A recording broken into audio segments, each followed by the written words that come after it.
It's no secret that the passport bros have come under a ton of scrutiny from men and especially from women.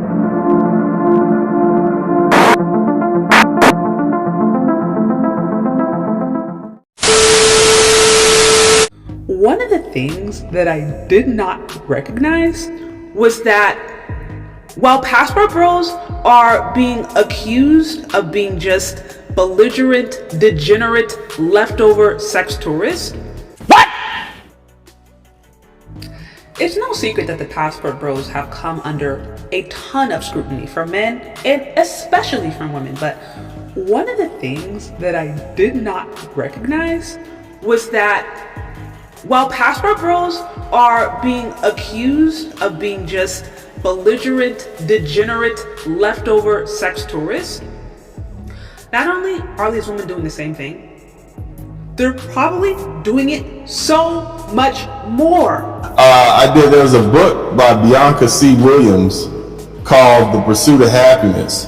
The way I found out about it is because they're using this book at Williams College, which is the oldest liberal arts college, and they're studying the habits of black women going down to Jamaica. Getting the Yankee woman come down from Babylon for the bamboo, for yard man bamboo. That's what they do. That's what they're doing. They want the poom poom of massage by the bamboo man, the bamboo king, basically. And they're paying these young men for it. They literally schedule trips. If you want to talk about sex trafficking, it's one thing for some random dude to go down there with his buddies and get drunk and hang out with some loose chicks on the street. It's another thing for an American company to specifically target older black American women, have them pay them a fee, and then take them to a place in a foreign country wherein they can then solicit prostitution from male prostitutes. That is sex trafficking. There is an entire ecosystem that supports sex tourism and sex industry, especially for women. We're not just talking about movies. We're not just talking about romance novels. We're not just talking about television series. All of which exist for women, none of which exist for men, by the way. No, we're talking about books that are being studied in universities. And there are women who are doing it, and it's documented in this book by Bianca C. Williams. They're literally saying women old as your grandmother are going down to these spots in Ocho Rios, these spots in Montego Bay, and they are having young men as young as teenage boys banging their back out. There is like literally an entire system that is set up to support women's sexual behavior, women's sexual fantasies. And it's not being criticized. Women have been doing it for decades longer than men. What do I mean by that? There's a movie out called, years out, Stella Got Her Groove Back. You might be too young to remember. Okay. So I wasn't allowed to watch it, but I remember it. My parents didn't. Stella Got Her Groove Back was about this old lady who went down to Jamaica to get some bamboo from a young Jamaican man. Okay? What they're masking is the fact that that young man was working. You understand what I'm talking about? He was. Oh, what's the term? Rent a dread. Rent a dread? Rent a dread. Like renting a car, like rent a dread? Yeah, rent a dread. Women who come to the Jamaica and see the Rasta man on the beach, and and then come to have a good time and rent a dread for that time that they're there. This reminds me of hookup culture. Yeah. Is that a hookup culture thing? That's another aspect that they don't want to talk. They want to, and oh my God, this book talks about how, we're fighting feminism and intra-racism, and this is how we're fighting against, the power structure by going down there, getting your back toe up. That's what you're doing. And then white women, shout out to all the white women, because you always some Karens in on it.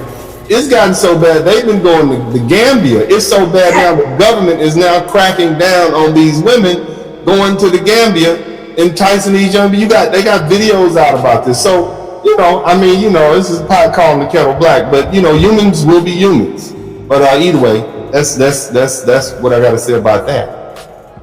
The blatant hypocrisy that is being shown with this whole scenario is a literal joke. To me, this is just more free promotion for the passport bros. Anytime there is a push to try to shame these men, to try to find reasons to demean, to try to find reasons to instill fear or shame or guilt, whatever it may be, anytime that exists, the exact opposite happens. It's almost as if more free promotion. Thank you for making this movement now more popular. It's just downright bad. And truthfully, I was not aware. I really was not aware of how robust this system was, and not to mention all of the media representation that I shared earlier. It's like how is this even going on? This is a joke. It's literally a joke at this point. And really, at the end of the day, the world as a whole is becoming more globalized. This is jobs, the economy. I mean, I can literally text somebody in Nigeria right now and they get my message in the matter of 2 seconds. Like everything about this world has become more globalized, and that includes the dating and mating market. So no amount of trying to dig your heels in the ground, no amount of trying to shame, guilt, manipulate, cry, create stories, throw a tantrum, none of that is going to change the world is working. So it's like either you evolve or you adapt or you get left behind.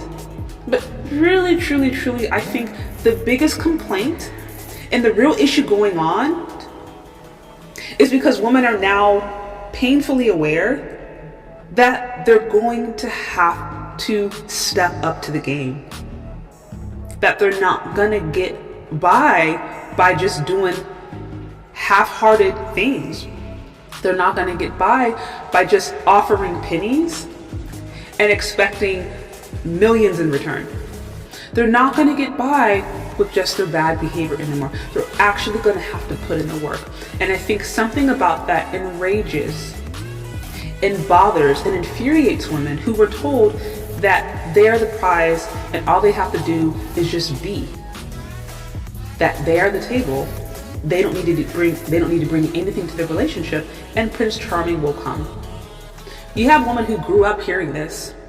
You have a woman who grew up with this expectation that the prince is going to come for me just because I exist, and they were never told that work was required for them to have, maintain, and succeed in a relationship. Now that fantasy is shattering, it's falling apart in front of their eyes, and they don't know how to handle it. But instead of actually admitting that and saying, okay, I actually may have to work now. Crap. Now I actually may have to be nice. Dang it. Instead of just owning that, now we have to throw a tantrum.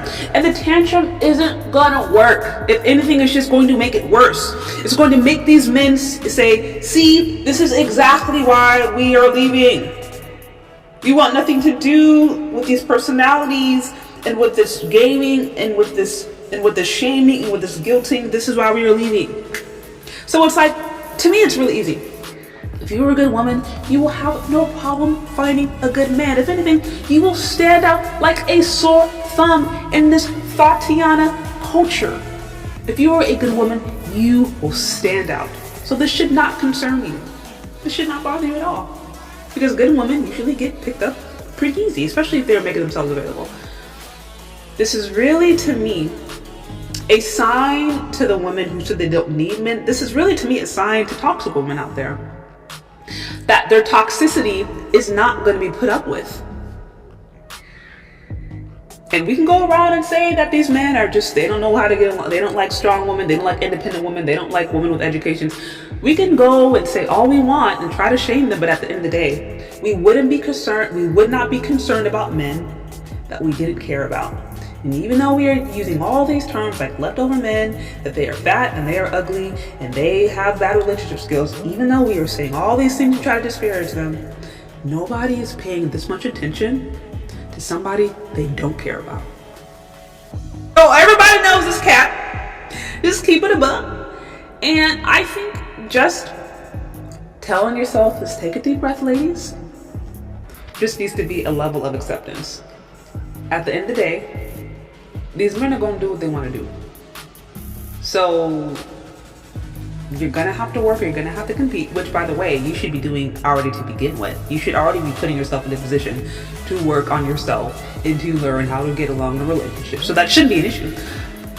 Or you can sit there and complain and try to shame and guilt men into doing things that they're probably not gonna do, and just push them away further. Really, the choice is yours. As I mentioned before, this should be no problem to good women out there who are making themselves available, because good women will stand out in this Tatiana culture. But to the rest of us, complaining, guilting, shaming is just going to make the movement more popular, in my opinion. And there's nothing you can do about it. But what do you think? Do you agree or do you disagree? Let me know.